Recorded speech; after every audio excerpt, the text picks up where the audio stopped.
For Platypus, welcome back. People loved our live version of our podcast last week. What were your thoughts on it?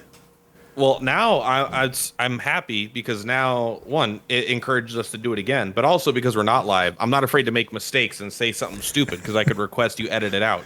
Fair. Like this. No, and then I have to go like write down timestamps and like actually pay attention to my edits. I have edited podcasts and it has never been fun because they're like an hour long. Mm-hmm. And you need to have timestamps. Yes, absolutely. But yeah, no, I love the live stream. I mean, it sounds like people liked it. So that's really what the goal is. As long as the viewer likes it and I'm having fun, what else could I want? Oh, yeah. And I think like when we get to bigger patch cycles, like the next big hoopla comes out, like I think those are the perfect times to do that. And this one just timed out well because they had the live stream that morning. And then, of course, we did our own individual videos. But it's like, hey, let's just talk about this afternoon. And then, I mean, the stars aligned. So it was perfect from that perspective. Yeah, because I think normally we would have recorded it on a Saturday or something. But we were like, hey, the live stream's, whatever, tomorrow. Let's just record our podcast after that. Oh, yeah, so yeah. We may not be able to do it too, right. We may not be able to do it every single time after like a live stream, but we could do every time there's a big patch, maybe we do a live stream podcast. Oh yeah. I think that would be great. Like especially like when the 3.0 stuff comes out or the 4.0 stuff comes out and they have like the really mega things. Or you got to imagine at the half year anniversary, I'm hoping that they do something, to commemorate that because most Gacha games do. And there's even like the 1.5 anniversary and the other servers that are doing a bunch of stuff. So I got to imagine we'll get something. Yeah, typically they'll do. Every Gacha I've ever played does something every 6 months, right? They have the one anniversary, the half year, and they're even doing like a little something for 100 days. It's on their Twitter. I don't know if you saw that, but yeah. I'm like, all right, that's something, cool. It's cute. I wonder if they're gonna give us something more than that. Like it was cool, and I guess I shouldn't complain for something free, but like. I kind of wanted like a 10 pull, but they said it was 700 gems and a bunch of like leveling materials. Like, I want a little bit more. I'm being greedy. I'm gonna correct you. It's 700 gems and some leveling materials. It wasn't a ton. It was like, here's 10 books. Here's 5. I'm like, 10 books. That's enough to bring a character from 72 to 72. You know, it's like, the bar goes like this far. The 700 gems is kind of nice though. Yeah. Especially because I haven't pulled on closer. Oh yeah. So I'm at 30,000 gems right now. So nice. I'm at 16 tickets. So I'm ready for Summer Tomoko. Oh yeah, I'm ready for me. Yeah, same. There's a reason I'm saving so many things right now, and it's because Summer Tomoko and Haru, like that team will be built. It will be completed like the moment they come out. Yes. Like I want to get crazy on those teams. I'm even debating, and I don't recommend this for other people. I'm debating bringing Haru to A1 because in a weird twist of fate, her at A1 outdamages Joker on his own boss fight, which I think is the funniest thing. Whoa, Haru is my favorite waifu from Persona 5.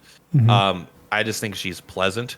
But besides that, I think I actually have, obviously Anne is like A5 or something, A4, A5. And then I think I have Fox A1 and Makoto A1 and Ryuji A1. So it's like and Mona A1. So all the Phantom Thieves are pretty much A1. And I accidentally got Makoto. I truly did not try to pull for Makoto. Yeah. I went to hard pity, and then I got her on a single multi or like in 2 multis. Yeah. Trying to build pity. But so I think I'm with you. I think I really want to take Haru to A1 if I can. My aunt actually at A6 because I finally hit the 300 for the standard banner and she was already A5 and I'm like, well, that's a no brainer. She's going to A6. Like, I'm super jazzed about that. Mine's A4, but I do have a 60 Cognite and I have a 5-star Cognite. So I could take her to A6, but I don't want to use the 60 until they extend the pool. Maybe I haven't decided if I actually want to, because I could get the Minami dupe right now, right? And I can get the piercing damage, which would be awesome. I don't know. I just like saving those resources. I'm like, I have 2 dupes, 2 Cognites sitting in my bag. I'm like, what's the rush? I'm clearing the content. I don't need it. Although I'm going to be honest, I did get a couple 5-star weapons this week. Okay. So now I have Yuki's 5-star weapon. Yep. And I have Wynn's 5-star weapon. Okay. Yeah, I got Wynn's 5-star on a 50-50 loss when I was trying to get Phoebe's 5-star, and I kind of decided I wasn't going to go all the way to like double pity. and the one I lost to was Rico's. So that's how I got that one. And then I used the the coins you get for the battle pass. I used that one to pick up Vino. And then who did I use the case on? Was that where I got Rins from? That might be where I got Rins from. And then so like all my ability to get 5-star weapons now has been depleted outside of just losing 50/50s.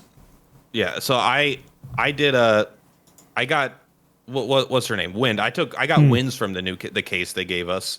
I don't even think it's like that good, but I really wanted it. And that's kind of what you got to do in Gacha. And then Yuki's, she's the light character no one knows the name of. I could say I lost her on a 50/50, but I had her as the primary target. So I won hers on a 50/50 because it was her, and then I had like Soys that I still don't have in like keys or something. Like I'm trying to get all the 5 stars for the 4-star units, which is silly. So I spent like 1,000 gems there, but I wasn't pulling for closer, and I'm like, you know what? I can get Yuki's weapon because it's really good. So people sleep on Yuki. I don't get why, especially maybe now that closer's out, people will actually use her. But she is but okay, to be fair, a lot of people don't have Marion. Without Marion, she is like 50% worse because you can't generate bless stacks on your team. Anyway, what are the topics for today? What are we actually talking about? I thought I was going to switch it up this week, and not so much Persona 5X, as weird as that might seem, and actually talk a little bit about what do we want to see in potentially the Persona 4 remake. And, without going into story spoilers, because obviously at this point, new people will come into it. And Persona 6, like what are the things, you and I are Persona veterans. What is it that we want to see? What are our ideas? Like, what's going to get our juices flowing? And I especially think about this in tandem with Metaphor, because you and I both love Metaphor. And I think that feels like a Persona. Yeah, that's kind of how I look at it in a lot of ways. So I want you to lead the charge. Which one do you want to talk about first, P4 or P6? Let's talk about P4, because that's not a game I've thought about in a long time. That game is like borderline perfect. I think it has the best story out of all the Persona games that I've played. I haven't played 1 and 2, but out of like the modern Persona games, 3, 4, 5, I think 4 is easily the best story. 100% agree. Although I think it can get a little silly, and the whole jumping into the TV, like it's not perfect, but I think it's just a really compelling story. Yeah. But just to stay on the topic of story without spoilers, I'll just say there's a point in the version I played, Golden, on the PSP, where there is a faux ending that is. I feel like I had to look up a guide to not accidentally get the bad ending, because there's like a part where you have to do like specific dialogue options, like 5 specific dialogue options out of like. So it's like, and maybe I don't remember because it's been a while, if it was pretty obvious what you should click, but there was definitely a part where I got a bad ending, and I'm like, that's not the end of the game. And you miss like 30% of the game if you get the bad ending. So you miss a huge chunk of it. So I would like that to be a little more. I don't want anyone to play the game for the first time, not look up a guide, and get an ending that they think is bad and not know that they actually missed out on a big portion of the game. So I would like a warning to be like, oh, this is, are you sure? At least the text bubble is like, are you sure you want to say this? I think, maybe you want to save before this decision. Yeah, well, I think another, and I know what you're talking about, I think a way they can also get around that is maybe they don't warn you, but then you get the ending that you're talking about, and it says, hey, like it brings you back to the Velvet Room, and it's like your choices could have been different. What if you went a different path? Like it's something that rewinds you back. That's a much better thematic where you get the ending and then it reverses you as part of the story, I guess. You're like, not even you chose poorly, but it's like exactly. It's like, oh, these choices lead to ruin. Perhaps there was another path. You know? Because I think there's like, is it 3 endings? Because you have, and we won't spoil it, but there's one that's called the golden ending, which is the true ending, the one that you want to get to, right? You've got a really bad ending. And then I want to say there's one other ending that, and it's so hard because I can't, like, I might have to tell you offline, but there is a choice you can make, if I remember correctly, that brings a slightly different ending, but it's still a bad ending. So it's not what you want. I think I honestly think there's more than 3 endings, because there's there's the generic bad one where you don't progress the story all the way to the finish. Then there's like the ultra bad ending, where you make a decision that makes no sense and it's just bad for the sake of being bad. And I like that. And then there's still like an additional it's a little bit of an anime. It's like, you thought I was the final boss, I'm the final boss. Yeah, Like yeah. there is a little bit of an anime thing going on there, but so I think there might be 4 or 5 endings. Yeah, yeah. Well, and the thing with Personas to me is I've played definitely more than once through Golden, but it's a time commitment. Like if you're gonna play, even if you go New Game Plus, it's a lot of dialogue, and you can skip a lot of it after the first time you've done it, but you're still going through a whole calendar year. No matter what you're doing, like to get to the end of the game, that's the whole thing of Persona. And so it's not like starting from scratch is ever going to be like a 10-hour thing. It's going to be like a 40, 50-hour thing no matter what you do. So anything that allows you to kind of go backwards. And I think about, actually, I'll bring this over to Chrono Trigger. So Chrono Trigger had a stupid amount of endings. But what I liked about it is because like the whole... 24. Yeah, right? yeah. Like, but the time travel mechanic let you get to certain endings faster. Or, you could just bypass. I remember the first one is like you beat Lavos in the very beginning, which you're only going to do in a New Game Plus. And it's like one of the endings. And it's like, oh, the whole game doesn't matter now because you just beat him the first time you saw him. Like, so exactly. It gives you a way to get to it smart. faster. He was so cool. I love that game. It's such a smart game. Like the fact that they allow you to, every time you do like any event, you can go back and defeat Lavos and you get a slightly different ending depending on what you did, like a butterfly effect thing. And also, it's sometimes just weird. It's like, oh, frogs rule the world now or something. Like some of them were so fun. Oh yeah. But Chrono Trigger's still that's one of the only old RPGs that I played for the first time as an adult, and I thought it was worth all the hype. I'm gonna say something controversial. I think Final Fantasy VI is like not even that good of a game. I think it's like fine at best. And I played both Chrono Trigger and Final Fantasy VI in my late 20s. Yeah. And Chrono Trigger, freaking unbelievably good. It's still actually crazy good. See, I like Final Fantasy VI for sure, and I would love to see that get a HD 2D remake. But I would put Chrono Trigger above that. Easily, not even a question. It's so easily above it, and it's not a knock on Final Fantasy VI either. It's just Chrono Trigger might be my favorite RPG of all time, like just hands down. It's such a well done game. I'm surprised they haven't done anything with it since. I'm not joking when I say it. To me, it might not even be a good game. It might just be like a 6 out of 10, a 5 out of 10 game, but. Of course, it's like Kefka's awesome, right? Everyone likes Kefka. So good. So it's like, yeah, but it's like for me, that's kind of the same thing where it's like I don't like Final Fantasy IX like at all, but I love Vivi. Vivi is like such a good, genuine character, and his character arc and development is so good that I think he like helps carry the entire game. But it's like I don't really like the game despite that being one of my favorite Final Fantasy characters. Interesting.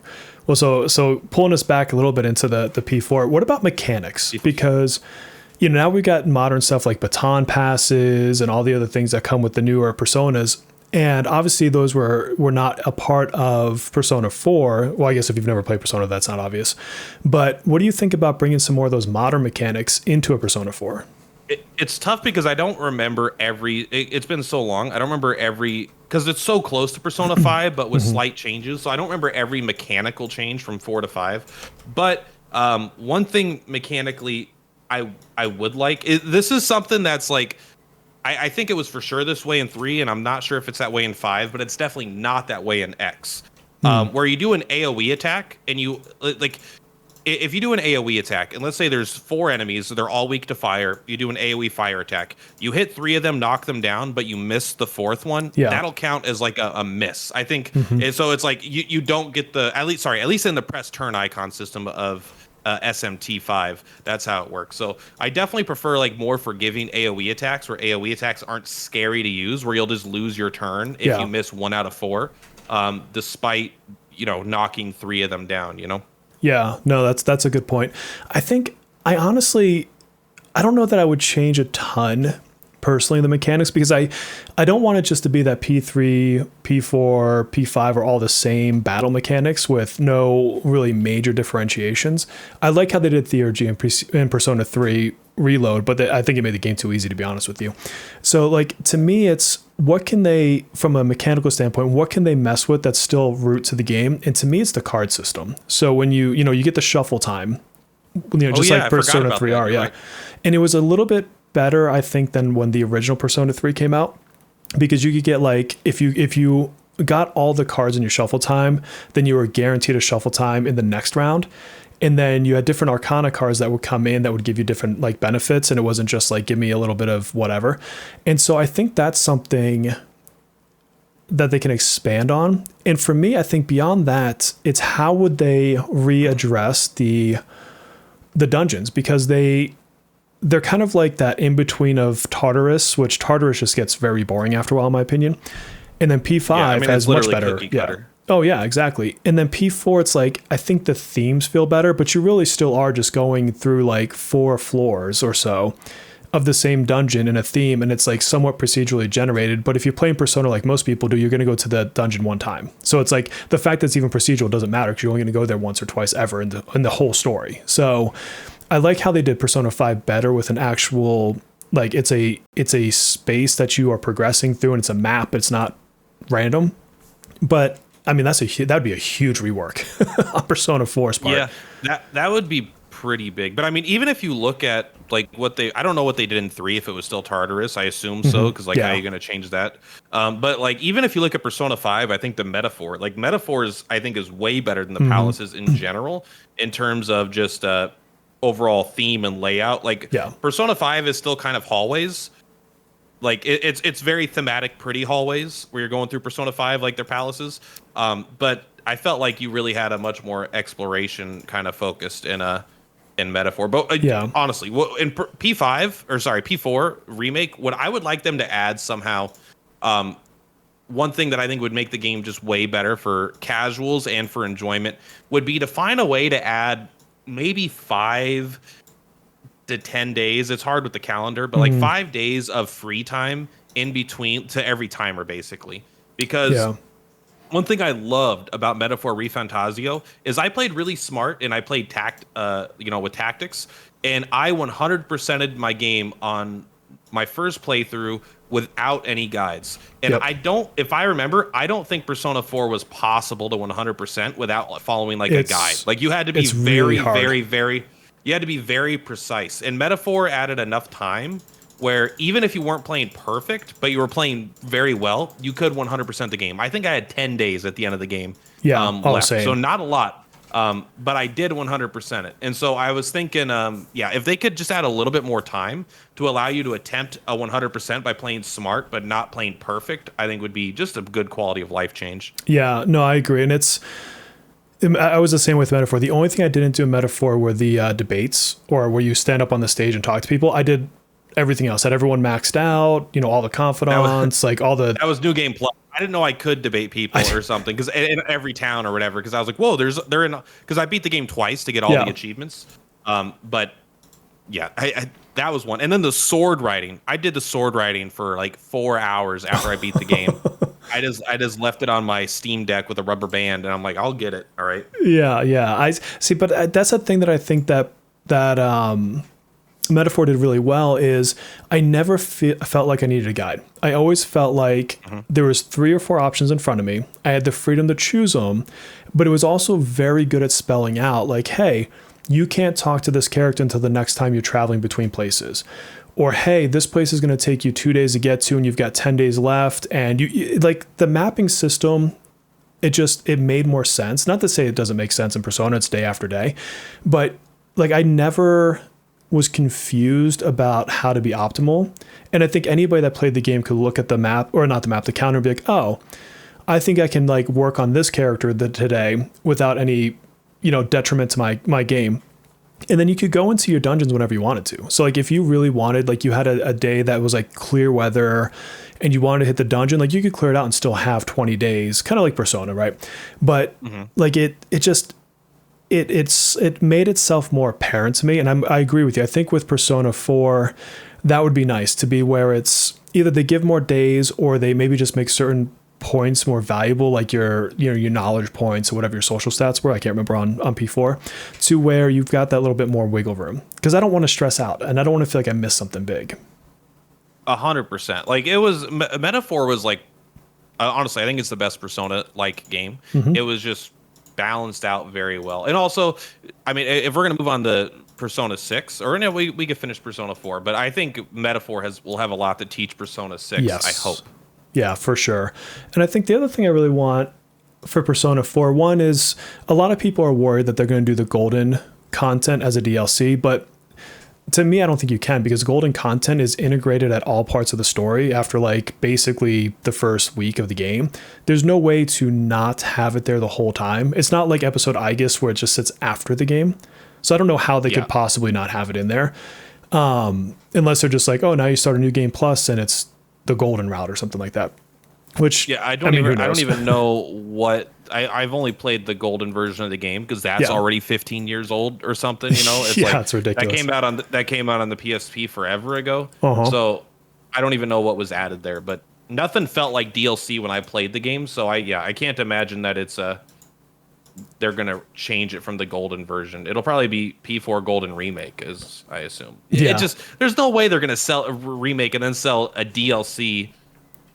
I don't even think a game company's done that. I think that's unfounded and baseless claims against the character of Atlas. It could never happen. And I think I would like to see the couple things I really want to see. One is there's a couple characters in the game, I don't want to spoil who they are, that could be confidants, that I think they could just add a confidant to. And it goes into your choice route that you're talking about. There's characters in there that they would just make sense. And I might have to tell you on the side, but so a couple new confidants, but this goes into, you have to rebalance the amount of days. Cause if you had a confidant and you're already kind of pushing your calendar all the way, then you're kind of screwed. And I want to see a harder, more tactical difficulty. Because to me, Persona 4 Golden, your first two palaces can be hard because it's like the early game Persona, your SP management sucks unless you get the right fusion at the right time with the right forecast to give you the right invigorate power. If you luck out there, which I've had happen, then it's like smooth sailing. But otherwise, like you have to just keep farming lower levels to get the items to refill your SP. So if you're not, bogged down by that, the game honestly is not that hard. There's one boss in particular that is a big pain in the butt if you don't know what to do for him. But aside from that, I honestly don't think it's a hard game. And so I want a more tactical driven game or a difficulty mode that really kind of makes me think, but isn't unfair, isn't just like a big boss sponge and they hit you for 1 million damage every turn. Like I don't want that. Yeah, so that Persona 4 Golden was my first Persona game. And so it never felt easy to me when I played it until I got to like the super final boss, which I didn't beat.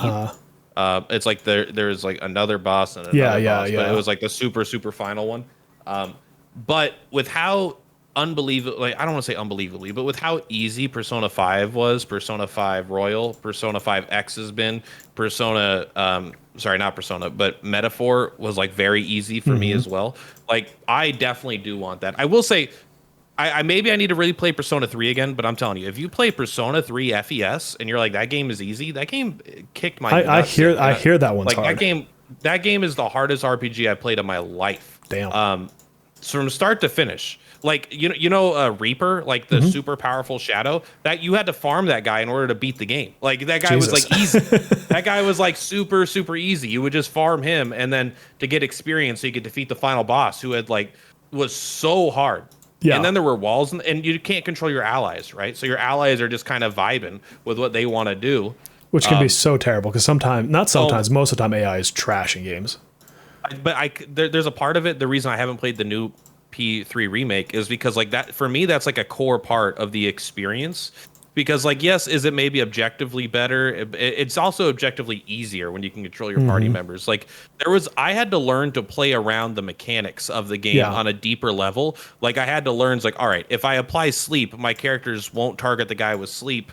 But if they do, but if I have stun, they'll still use AoE attacks. And like, I don't remember exactly, but I remember thinking about these things. Like, all right, I put this guy in this status element to force my AI to attack him. So you really learned the game on a fundamental level that I haven't learned like on any other Persona game. So I would love a much harder difficulty in Persona 4, and not like Merciless, where you deal more damage and enemies deal more damage, where it just makes it more visceral, because that game was arguable that Merciless was easier than the normal hard game mode. Yeah.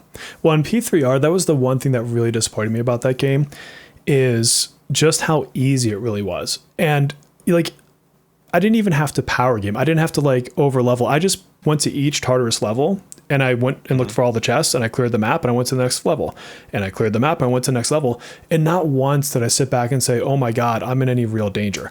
And some of that is just my familiarity with the mechanics of Persona. But I also, and I know it's going to be said in the comments, well, SMT is the hard version. Persona is meant to be the lighter version. And that's fine. Like, I don't mind that fundamentally SMT is going to be a harder game. I still need to play Vengeance. But I think the thing for me is like their normal is too easy. And they still have easier modes below that. Like you can go to an easier one that's even like, hey, you just want to play the story and not suck. Like there's like a mode for that, right? Yeah, so give me something harder. Like, I didn't beat SMT 5 or Vengeance. I just get very, very, very bored of it. Like I just don't like the story, the graphics. I like the mechanics of the game, but I got really bored for some reason. Both times I tried to beat it. Okay. But that was way easier than all the Persona games that I played. That game was super easy. It was That's so surprising. easy. It was. I know maybe SMT 4 is different. That one might be harder. 4 was hard. Because I didn't get through very far in 4, but I remember it being hard. But 5 was no problem. Yeah. Like the items they give you are so powerful, it just doesn't matter. I mean, maybe when enemies start piercing resistances and like I'm sure they can make a really hard boss fight in that game. But the first 20 hours of gameplay, I didn't struggle even once a little bit. See, I remember in 4, it was a wake up call to me because I played 4 after Golden, and I remember like one of the very first, if not the first boss, whooped my butt. Like I was like, wait a minute, like what's going on here? And I never fully finished 4, which is a shame. I think I just got distracted by something else. And sometimes I do that and I never come back to a game. So I would take a remake on that any day of the week. But I remember at no time that I played that game was I like, this is overly easy. Whereas every other Persona game, it either starts that way and never it gets hard, or it like after the first dungeon or second dungeon, it's like, okay, now I've got the tools. I've used my one persona that's going to get me through the next 30 levels, and I don't have to care anymore. Yeah, the difference between P3 and P5 was very stark to me, where it was the difference between I have to make a full team for every boss fight to progress past this level. Like, not every floor, but like every 5th floor or whatever, where there's like a harder boss. Where I was like, I need to make a team because his wind attack kills my entire team before I get a turn. So I need to be able to reflect a wind attack or something. So like the units I would bring into the fight, I couldn't bring a character that was weak to wind because he gets a one more attack and wipes out. So in P5, I'm just kind of like, we'll make it work. Yeah. What's the worst they do? They don't kill my team. They just heal up and we kill them. So let's shift gears and let's talk about P6 for a minute. So I kind of want to know, first of all, what is your thought? Like, how do you want the story to go? Like, what is the thing you want to see in the story? What themes? What I guess background? Like, where is this taking place? Like, what do you hope for? College minimum. I would like to be adults. I don't want to be in high school again. Okay. I think they probably will. I don't know. I think maybe Metaphor showed them that they could be just as successful. Not having, I mean, that's a totally fantasy setting, totally different. Yeah. But I think because the people who play Persona 3, who play long turn-based RPGs, and especially 3, 4, and 5, like we're aging. We're not as young as we were. So I think being able to slightly, at least in college, like it's not that different from high school, but it's slightly older, much easier. It's much easier to get a much wider range of things without it being outlandish. Because there's only so many things I feel like can happen to students without you kind of being like, all right, well, why aren't there police coming in, or like why isn't there? Why are there no parents in all of Persona? Plus, like, you could, and if I think you could actually go after college, you could just go to a full-time adult, and it's people like, oh, but what about the free time? It's like, instead of the first chunk of time you spend at school, you have it spend it at a job, right? And maybe you could like try to get promotions at your job instead of passing exams, or maybe you could try to switch job. Like, they could easily fit the theme to whatever you want. I would just like to see the characters aged up. As far as the story itself, I mean, you're gonna end up killing God. How you get there, I don't really care about, right? You're gonna have to go into some sort of, I don't know. You don't necessarily have to go into palaces and change people's hearts, because that's a Persona 5 thing. But I do think you're going to have to go into another world. Like, I think that's too fundamental to the core, right? It's not going to be a Metaphor where it's like this is just a world where monsters exist. Yeah. See, I want I want something crazy different. So everyone speculates because of different promo materials that the color is green as far as like the main thematic color. And one of the things, blue, yellow, red, green. Yeah, one of the things that green can represent is mental health. And so I thought, and maybe this is because I used to be a mental health counselor, and so I come from like a little bit of that world professionally. I thought it would be awesome if it takes place in a mental health compound. And so I used to work on a compound where it's not just a building, it's like an entire like mini enclosed city, basically. Like it has schools, it has gyms, it has buildings. And so like I put that old, younger me hat on when I worked that. And what if, and this is so off the wall, but what if the main character is like schizophrenic, but you don't know this to begin with? And so all of the teammates they're making are just parts of their personality, basically, right? And all these personas they're unlocking is basically tied to stuff like that. And so your whole theme is like all this mental trauma. You can have older characters. And then as far as like traveling around and stuff, first of all, you got your main campus, which is ultimately this compound. You can make it pretty big. And then there's always like ways to get field trips and stuff in a lot of these facilities. And so you could still go to other places. Like they go to the beach in all the Persona games. Like you just have a field trip somewhere else. And so I think you can still get them to travel more. But the whole, to me, concept of like, am I crazy? Am I seeing this persona? Is it just, am I on meds? And this is why, and my brain's all messed up. Like going into that whole deep, traumatic mental health kind of state, I think that could be a really interesting theme to play with. Two things. One, I think it could be very interesting. I don't think there's any world where they actually do it. No, they're not going to. I don't think they do it, but then it would be fun, like, because you could genuinely have it like your character works there, or your character thinks he works there, right? Mm-hmm. And then you find out he doesn't work there. He's an inmate there, but he's like, they have him volunteer in the kitchen or whatever. But you're like, I'm just the new guy, so they kind of have me do whatever. So I'm in the kitchen. I'm a chaperone on the beach field trips, and really you're just a person that's getting sent to the beach. Yeah. So I think that would be really cool. I think you could easily make that happen. And I think if you do the whole Persona mechanics, you could also do that. I think it would just have to be another spin-off series like Metaphor. Oh, okay. Where not like in terms of it would have to make sense, but I just don't think Atlas would make that big of a jump. Yeah. That's like, I think that'd be like Persona 9, I think we're all in nursing homes. I don't even know if we're able to get out of high school in Persona 6 yet. I don't even know if we're not able so I think they're going to be pretty darn close. But okay. I would love to see something that off the wall, something totally different. Oh yeah. When I think like, and to your point, like even if we take, my whole thought aside here, like I definitely don't want it to be in high school. I mean, I'll play it. Don't get me wrong. I will absolutely play the hell out of the game, but I would love it to be a bit more aged up. And you and I are coming from the same place on that one. I just think it opens up other dynamics, other things you can do. It opens up different kinds of confidants. There's a lot you can play with when you come out of high school, but then still you can, to your point, you can keep the college atmosphere and still have the schooling element to it. Like you don't have to be so far away from it to where you're like, oh, I'm working my salaryman job and it's the same thing every day. Like you don't have to go to that extreme necessarily. So it's still. Go ahead. Sorry, I was going to say it's still a video game. You want it to be fun. Yeah. But I think they showed Metaphor and for me, Metaphor is the best Persona, and no one goes to school in that entire game. Oh, absolutely. Absolutely. Yeah. So I definitely want to see that. And the themes, like, I think they can get away from killing a god. Like I get you have to end up with a big boss, but like this is so like RPG tropish that it's like, oh, what's the biggest thing I can kill? Oh, I can kill a god. It's like, well, I don't know. I liked the final boss. I don't want to spoil it for Metaphor. Like, and I get it kind of encroaches on that a little bit, but it's not quite the same thing. I would rather just have more towards just a really well-written final boss who earns their place and is powerful enough. Like they don't have to, like, you can still want to end the world or whatever it is your motivation is, but it doesn't have to turn into a god. I mean, I agree 100%. I don't think it adds that much. It becomes almost like it's more.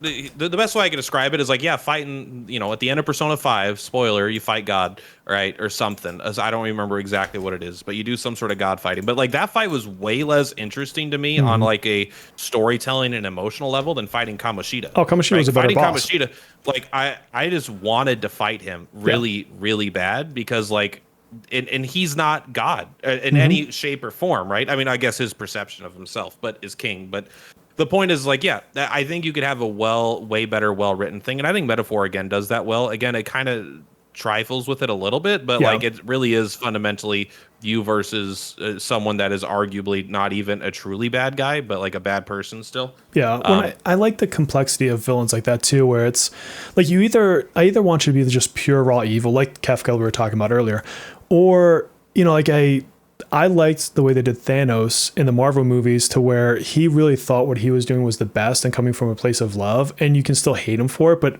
there's a modicum of you that says, you know what, I do still kind of see what he's saying. I may not agree with it, but like I can sympathize to X%. And I want something like that. Like it's actually why I think the P5R final boss is better than the original P5 boss, because I can sympathize with the final boss of P5R, like the character that drives that whole story. Yes, agreed. And like exactly like you were saying, it's just what was the game you just mentioned? You just mentioned the game. Thanos. Like, so like there's a whole trope that's like Thanos is right. There's like a meme online. Thanos is right, and it's like not that I don't even like Marvel, to be honest, but like I think everyone liked Thanos in a sense. Like, yeah, he's a bad guy, you got to beat him, but like you understand the logic of what he is saying. And I like that they didn't just make him in love with Lady Death and he had a hard on for killing people because he loved her. Like they actually made it. He's like, hey, listen, the world is eating itself. There's not enough resources. So I will 50-50 anyone dies. Right. Although few funny things about his plan. One, it could have killed himself. Right. He didn't exclude himself from that, I don't think. And two, just the law of large numbers. There was one planet that was like 98% wiped out, right? And then one planet didn't even know what happened, right? It's like the law of large numbers. It's not like there was one planet that didn't even know what happened, and one planet that got absolutely destroyed. So his plan isn't actually all that great. No.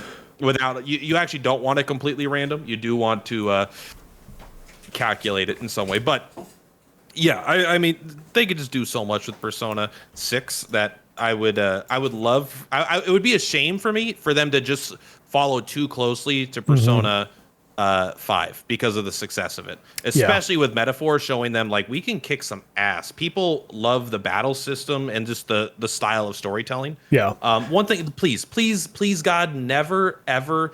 Two things: never make another Persona game where they don't have the overworld combat that Metaphor has. Oh God, yeah. To just kill small things.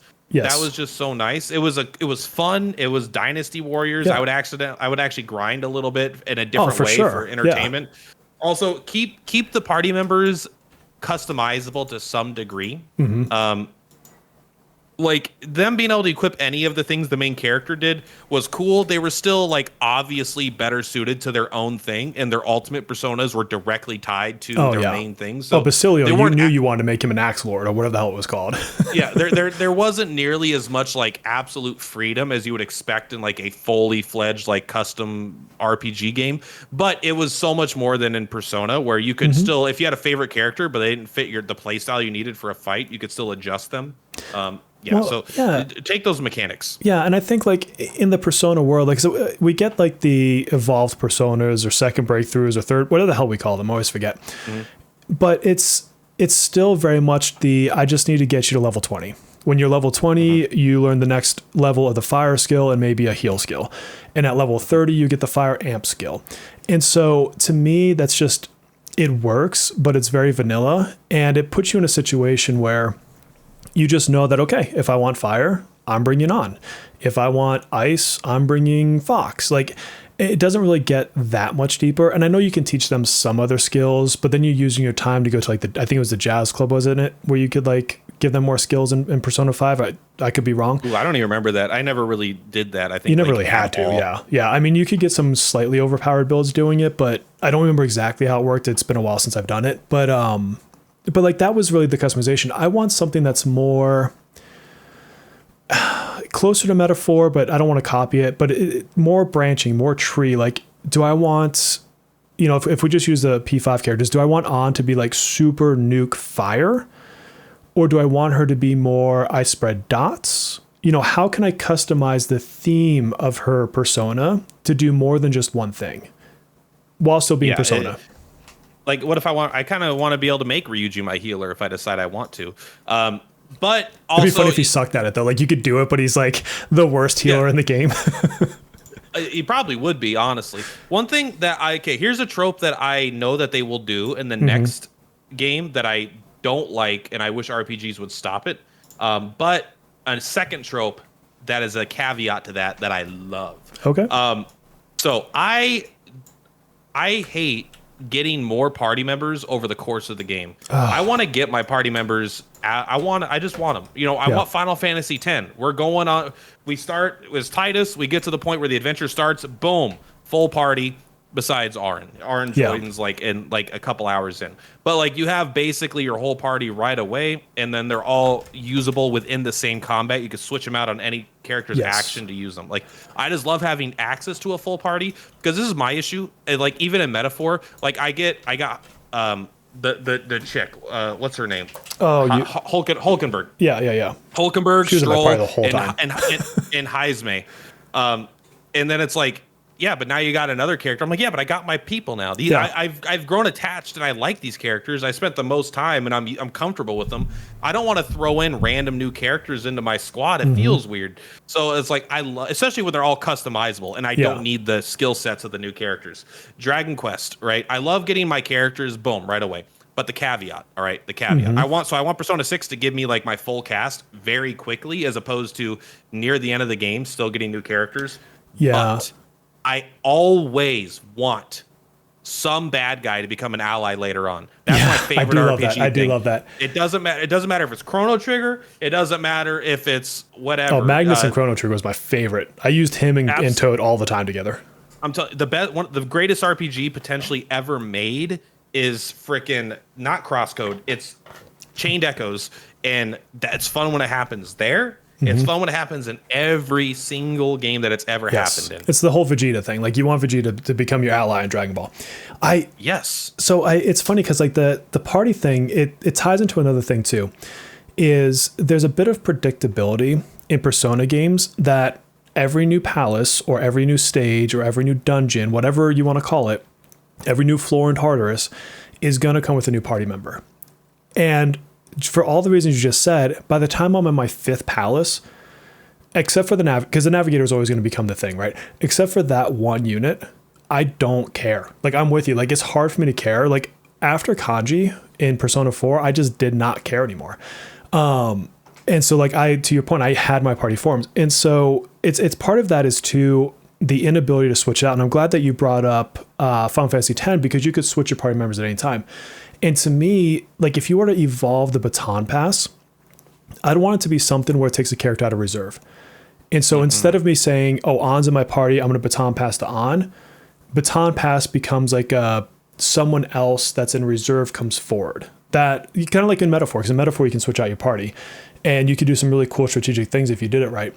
But like I want my party to be there. I want to fight with them. I don't want there to be a backline that I'm never talking to. And maybe that's a fundamental combat change altogether. But Metaphor did it very, very well because then you'd switch people in, you'd hit weaknesses. But when you switch them in, they couldn't always act on that turn unless you had a certain ability. And it's like there was ways to really kind of manipulate combat with it.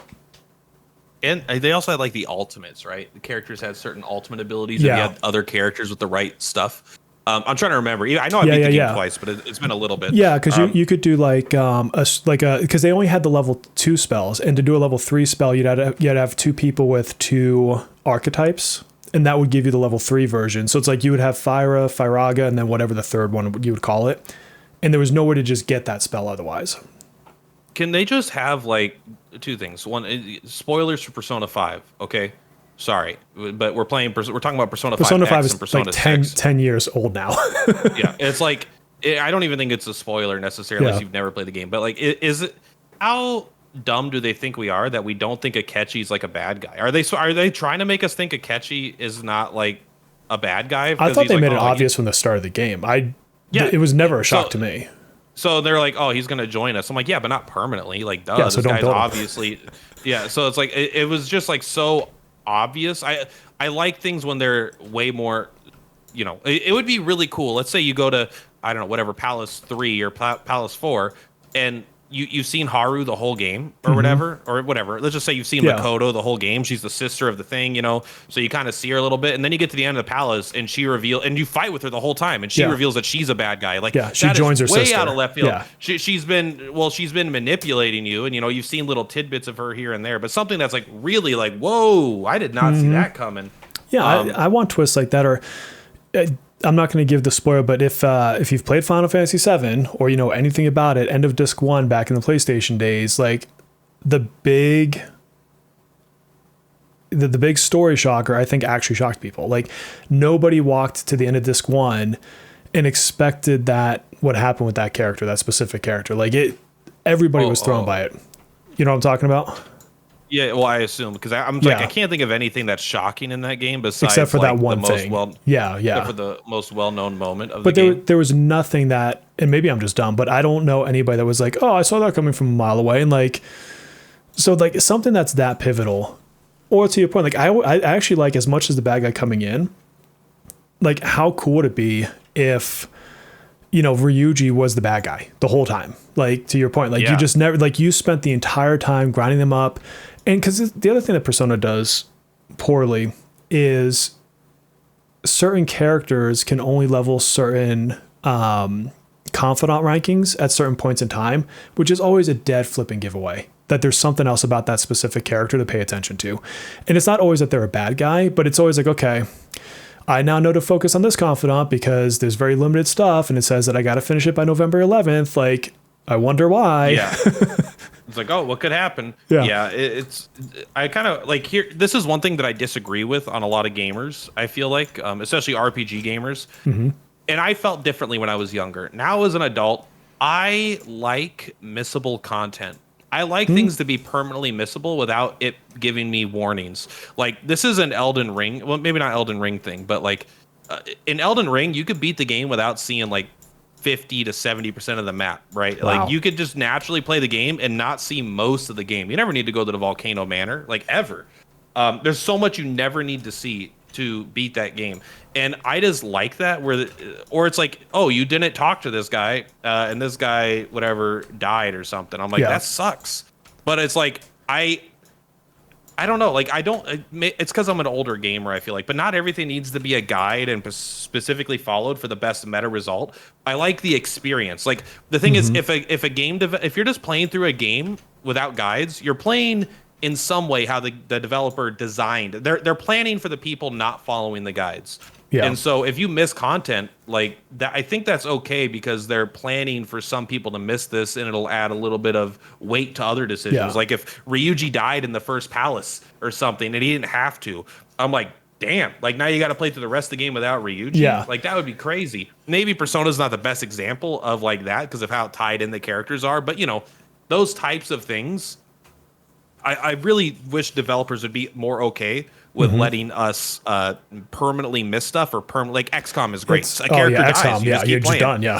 Same with Fire Emblem if you give it the Iron Man mode or whatever it's called, classic mode, I think. The character dies, like, you don't just reload every single time someone dies. You try to roll with the punches. It's to an extent, like, yeah. It's tough because it's almost counter to your original point of like metaphor. You can play through it and have the extra days to like complete things. So if you have like this missable content, then you also walk the other path of, okay, well then you might get to the end of the game and not finish this confidant, finish this thing over here, get to see this thing. But it reminds me a bit of to a game we mentioned earlier, Final Fantasy VI. Like, World Without. If you haven't played Final Fantasy VI, and this is a spoiler, like, I'm sorry, that game is like, I was a kid when that came out. But when they go to the world of Ruin, so after the big reveal with Kefka and the Triads, if you don't wait long enough, you never get to see Shadow again. Like, that character dies. Yeah. And that's it. Like, he's out of your party. And there's like, I think maybe three other party members that you can get in the World Without Ruin, but only if you go looking for them. Like, they don't make anything. There's nothing that tells you to go find these people, and you can just not have them in your party. The end.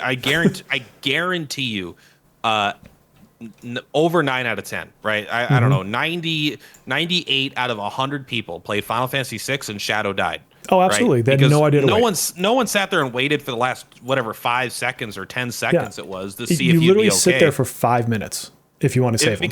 Because video games don't do that, really. Yeah. Like, that's not a video game mechanic that happens. But quickly to temporarily loop back for just a second about the you're absolutely right. The 2 points I made were opposite in terms of like, yeah, I want to be able to have missable content, but also I want to have more time to be able to 100% the game.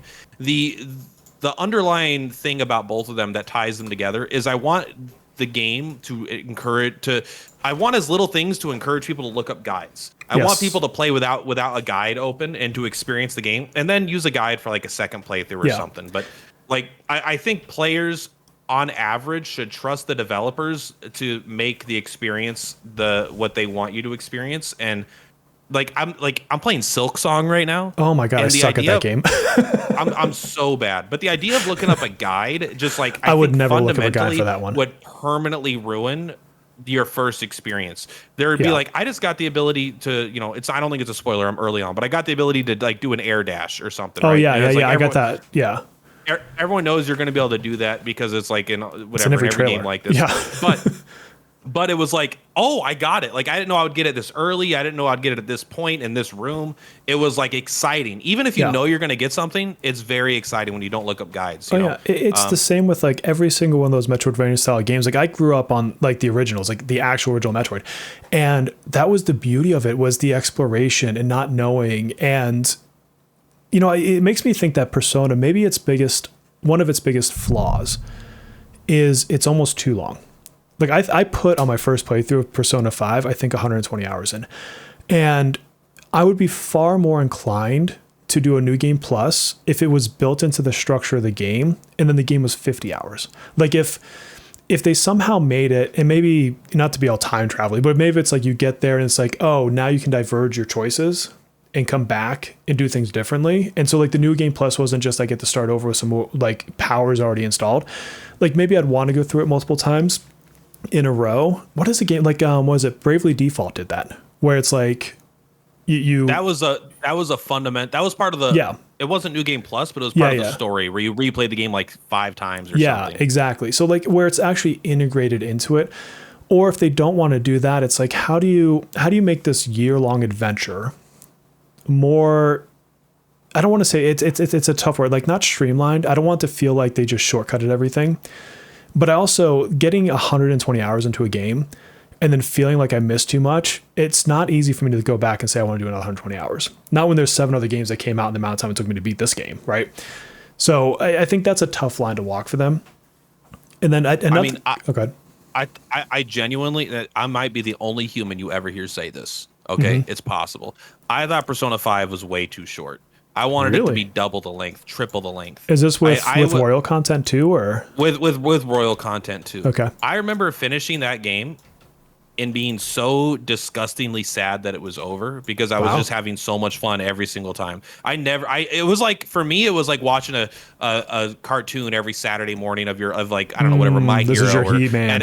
Ed and Eddie, He-Man, whatever. It's like, I want every Saturday to be a new episode. Like I don't need it to keep going. So I remember being 130 hours into Persona 5, not Royale, and being like sitting there being so sad it was over. I was like, I remember seeing the ending coming for 20 hours. Yeah. And I was like, I'm not ready. No one agrees with me. My buddy says he won't play a game if it's over 20 hours or something, right? I'm fine more than 20 hours, but like but like if it was 500 hours, I would have still been happy. I would still be going through it. But I know no one agrees with me. What about aesthetics? So, we've got this kind of refined anime look. I'm not sure what to call it, but it looks like a kind of like an anime. But I'm going to be maybe somewhat, I don't know, controversial is not the right word. I just don't think a lot of people agree with me. I'm kind of wanting a slightly new style. Like Metaphor, I think, is still anime, but had its own unique style.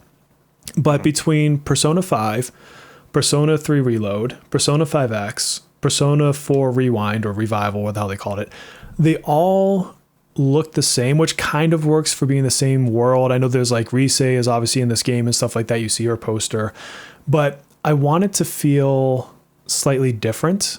I don't want just to be a different game. Like I want the aesthetics to be a little bit different. And the ways that I think about that is twofold. One is either A, keep it anime, but make it more hand-drawn looking. Like have it have a unique flair to it. Or B, like I could deal with a darker one. And maybe that's better for Persona 4. I think Persona 4's biggest mistake it's going to make on its remake is it's not going to be dark enough. that story deserves to be dark. Yeah, you're almost thinking like maybe Nocturne is opposed, right? Yeah. I mean, I don't know if Nocturne was. I mean, it was still like anime or whatever, but like just an overall darker theme and aesthetic. Like I don't know. Again, I don't know. Try to compare everything to Dark Souls, but it's like I don't know. Maybe Elden Ring to Bloodborne, right? Bloodborne just has like this whole Victorian vibe, but it's like more horror. But like maybe, do you mean just like purely in its? You want the whole world to just be a grittier place? Maybe, or at least in parts. Like I think about Persona 3 Reload. You have the midnight hour. And so it's like, it's supposed to be this death looking landscape, there's freaking coffins. And it still looks like a Saturday morning cartoon to me. Like they didn't, like that is the perfect atmosphere to say, I should be like, if I'm in the midnight hour, I should be freaked the hell out. It should be dark. It should be gloomy. People are in caskets. Like that shouldn't look like a vibe. That should be dark, right? And I think they messed that. I honestly think they messed that up in their aesthetic approach. And it's just, like I said, it's the same thing I worry about for Persona 4. Like when that fog is rolling in, those couple days before and those days with the fog, it should almost be Silent Hill to me. Like that to me is like Silent Hill aesthetic is what it should look like. Not like real life, but quiet. Not just be it's like, oh, it's foggy today. Yeah, exactly. So I don't know, like something like that. Like, and it's got to fit the theme, obviously. Maybe the theme is something so different that it doesn't make the sense to be dark. But I just don't want to. I don't want to load up Persona 5 Royal, the graphic engine, Part 6. Like, I want it to feel a little bit different to me. Yeah, I agree. I would like. I mean, there's so much there's a point where it's like they would just do a spin-off like Metaphor and not call it Persona. But so I think there's like if they're discussing what makes something core to Persona, I think it's the normal life combined with the supernatural world that you have to go into. And then it's obviously the personas and maybe some sort, but I don't know. It's mostly a life sim combined with RPG, right? And so I think they could, like, life is dark. There's nothing about like life that I don't know. Norm Macdonald has this great joke. I don't know if you know Norm Macdonald or anything, but he's like, there's what it basically was like. I had a buddy of mine commit suicide, and people are like, I don't understand why. It's like, you don't? Like, you never heard of life? You never heard of this cold, empty shell of meaningless existence that we have called life? You live in a cotton candy house? Like, it's like life is dark, and everyone has dark thoughts, and the world is gritty, cities are dirty, and it's full of like people with bad intentions. So you could absolutely like maintain a city life thing, and you don't need to make it some sort of horror game. Yeah. I think it's about balancing it, having some really dark moments and then having, maybe some more lighthearted in it. And I trust the designers, because I mean the one thing about Persona games is the aesthetic is always like the menus, the way you walk through combat, it's always so original and cool. Like I actually like going through the menus in Persona games and in Metaphor. Like it's crazy to say that like I enjoy the menu system, but if you've played a Persona game, you absolutely know what I'm talking about. And I'm not talking about P5X. Like P5X does not have that same feeling, which is kind of a miss on their part. But like I think they can still give you something slightly different while still having that impact, that artistic impact that they have.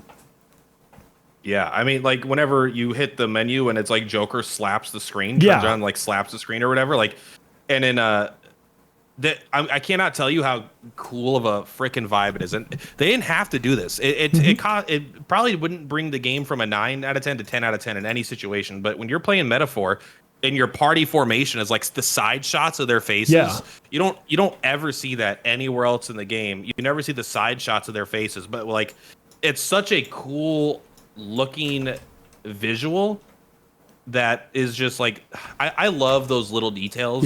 They absolutely help sell a whole experience. So, and we know that the people that make these games have the talent. I hope they don't get into too much of I'm hoping this is why it's taking so long to come out with the game, where I hope they don't just get into whatever IP fatigue, where it's just like, all right, let's do the same thing again, but this time everything will be green. Well, instead of Ryuji, it'll be Ryojo, and he'll be your best friend. He'll be physical. He'll be physical element with thunder.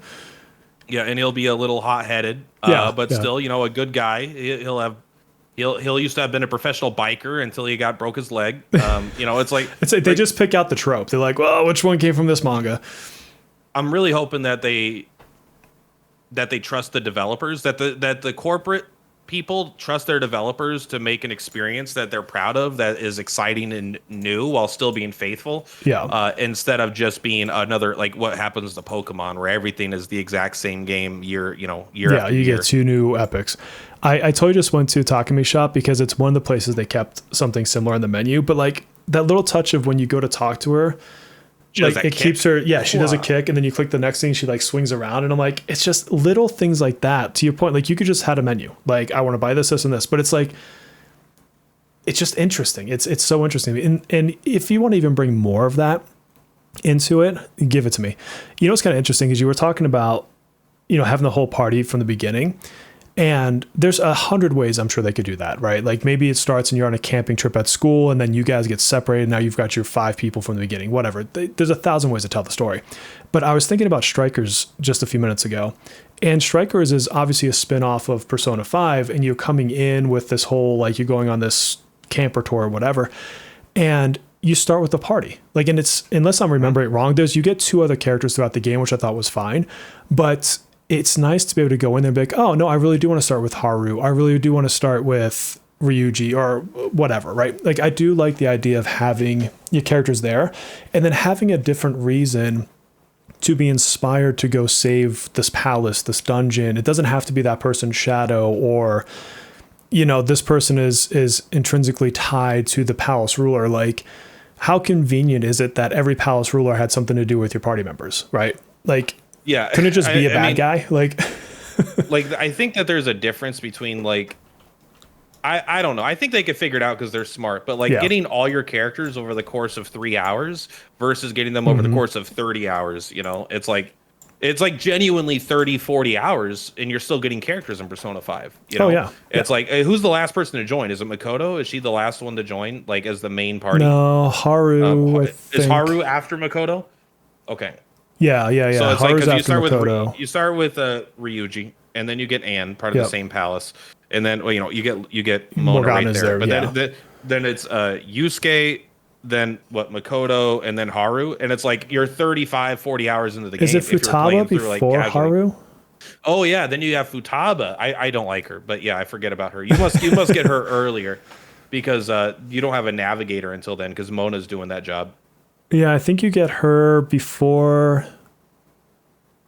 Is it before Makoto? Now I have to go back and remember. For some reason, I felt like Makoto was before, but I could be wrong. Yeah, I don't remember. It's been like my order of this is all off. But like I think of other games too, like Star Oceans and stuff, where you have like 20 characters you might just never recruit because you didn't meet them. Like stuff like that can be cool too. I loved that. I love being forced to make a choice like that. This is one of my favorite things that games do, and when I talk about missable content, it's a good way to do that. I'm playing Wasteland 3. There's a part where you go outside after the first thing. You get a request for 2 missions at the same time. There's like, all right, hey, there's the king of the land wants you to go save this convoy that's under attack, or there's a murderer about to kill a family, and you have to choose one. When you don't do one, there's consequences for the other, and it's literally impossible. When you pick one, the other one gets closed off. And so that kind of stuff I love. And then to bring it back to Star Ocean, there's like 6 character slots for your party and 8 recruitable characters, or like not whatever, that, right? And so it's like you cannot recruit everybody. And so I love the game making you make choices where you can't get everything you want. You have to choose something. You have to weigh 2 things. There's not always just I want this and this, but I'll do this first, then do that. It's like, no. You get one or the other, and you have to live with the consequences of the other. Oh, yeah. It just adds so much weight to, like, I'm sitting there, and I've done this game 3 times, Wasteland 3, and I'm just like, left or right. I don't know, man. That's when I want to play a game again. Like, if it's a choice of that level of consequence, like missing 2 ranks of a confidant that I kind of was maybe sort of interested in a Persona game is not going to make me replay the game. Having a path, like picture like you're in a dungeon, and maybe it's your first party and you've got 4 characters and you get to the end and the boss is going to, it's the Sophie choice. He's going to like hurt one or the other, and you're going to pick one, and that's going to become part of your party because you save them. Yeah. And the other one, you're forever. Mass Effect 1 did that. Yeah, exactly. Or maybe like the other one just becomes a confidant, but they can't ever fight with you, and you're living with that guilt the rest of the game, and that has a thematic tie to it. But now I want to play the game again because what if I save the other one? Like, how does the story differ because of that? Like, that to me is interesting. 100%. I remember watching a video on Mass Effect 3, I think it was, and someone had Ashley. I'm like, who the hell is Ashley? Yeah. I've never heard of Ashley. It's like, oh, she died on like the first planet in Mass Effect 1. You didn't even know she. Yeah, like, oh shit. I don't remember. I don't remember. I think you have to choose to save one of them in like the first planet, and they're like, all right, well, for 3 games we have to write 2 characters. Yeah, BioWare was the best at doing that too back in the day, like with the Star Wars BioWare games. sucks so bad now. It's unbelievable. Yeah, if BioWare done anything good, I don't even want to like get into that conversation. That's a whole nother podcast. Which, speaking of, we actually probably need to draw this one to a close because now I'm getting the kid texts from upstairs, which tells me they have had far too much alone time to be entertaining themselves anymore. All right. Yeah. Okay. But, just for a quick, the last 2 BioWare games, Dragon Age: The Veilguard and Anthem. So it's like, yeah, I didn't even want to play Veilguard. Like, I looked at it and I'm like, it didn't feel right. Like, just even watching, and that's not a knock on the developers. They all worked hard. Like, they did their thing, but not at one point did I watch a trailer for that game and I'm like, I've got to get back into this. Like, I've got to play this one. I saw one trailer for 1 second and it had just like Suicide Squad vibes. So it's like, why is everything neon colored and bright? Here's the thing. I thought Mass Effect Andromeda sucked. I thought Dragon Age 2 sucked. I thought Dragon Age Inquisition sucked. And so I thought this was not going to sell you. Veilguard, I was like, no, I like Mass Effect 1, Mass Effect 2, and Dragon Age Origins. Like, that's like their big one that I love. And Star Wars The Old Republic. One of the best games. One of the best games ever. Star Wars The Old Republic is so When is that remake going to be finished, by the way? Or did they shelve it? I mean, I have it on my phone. I literally have that game on my phone. We'll wrap it up. I just want to say Baldur's Gate 1. Baldur's Gate 2, Neverwinter Nights, Jade Empire, Star Wars The Old Republic, Mass Effect. Like, these guys were on top of it, dude, bro. It was like the Xbox heyday back then playing those games.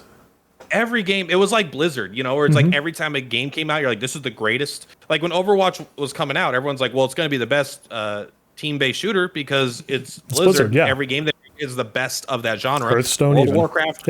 Yeah. It's like Hearthstone, the best online card game. World of Warcraft, the best MMO. StarCraft, the best RTS. It's like, and I haven't Overwatch, been impressed by Blizzard in a while though either. Blizzard sucks now, man. Like Diablo Blizzard sucks now. Diablo is one of my all-time favorite franchises. I've played every game, every expansion, and then Diablo 4 hits. I beta tested it. It was okay in the beta, but I'm like, there's plenty of time to fix it. And then it comes out. I liked the story. The story was fine. Gameplay was eh. And then the expansion came out. I still have not finished the expansion. Like, the game they just dropped the ball so hard, which is a disappointment for me personally as a Diablo fan. Oh yeah, by the way, Diablo 2, greatest ARPG ever made. 100%.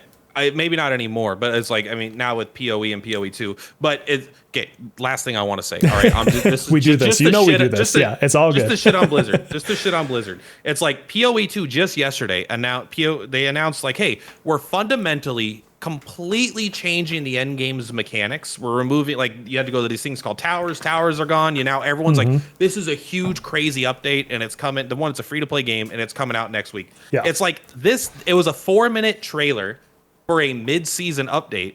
That would have been season 10 and season 11 in Diablo 4. It would have been like, this is what they did. It was like season 7 or 8. Like, guys, we now have an armory. You can now put your stuff away. Like, what are you talking about? That game sucks so bad. I can't even believe it. Their seasons were such trash.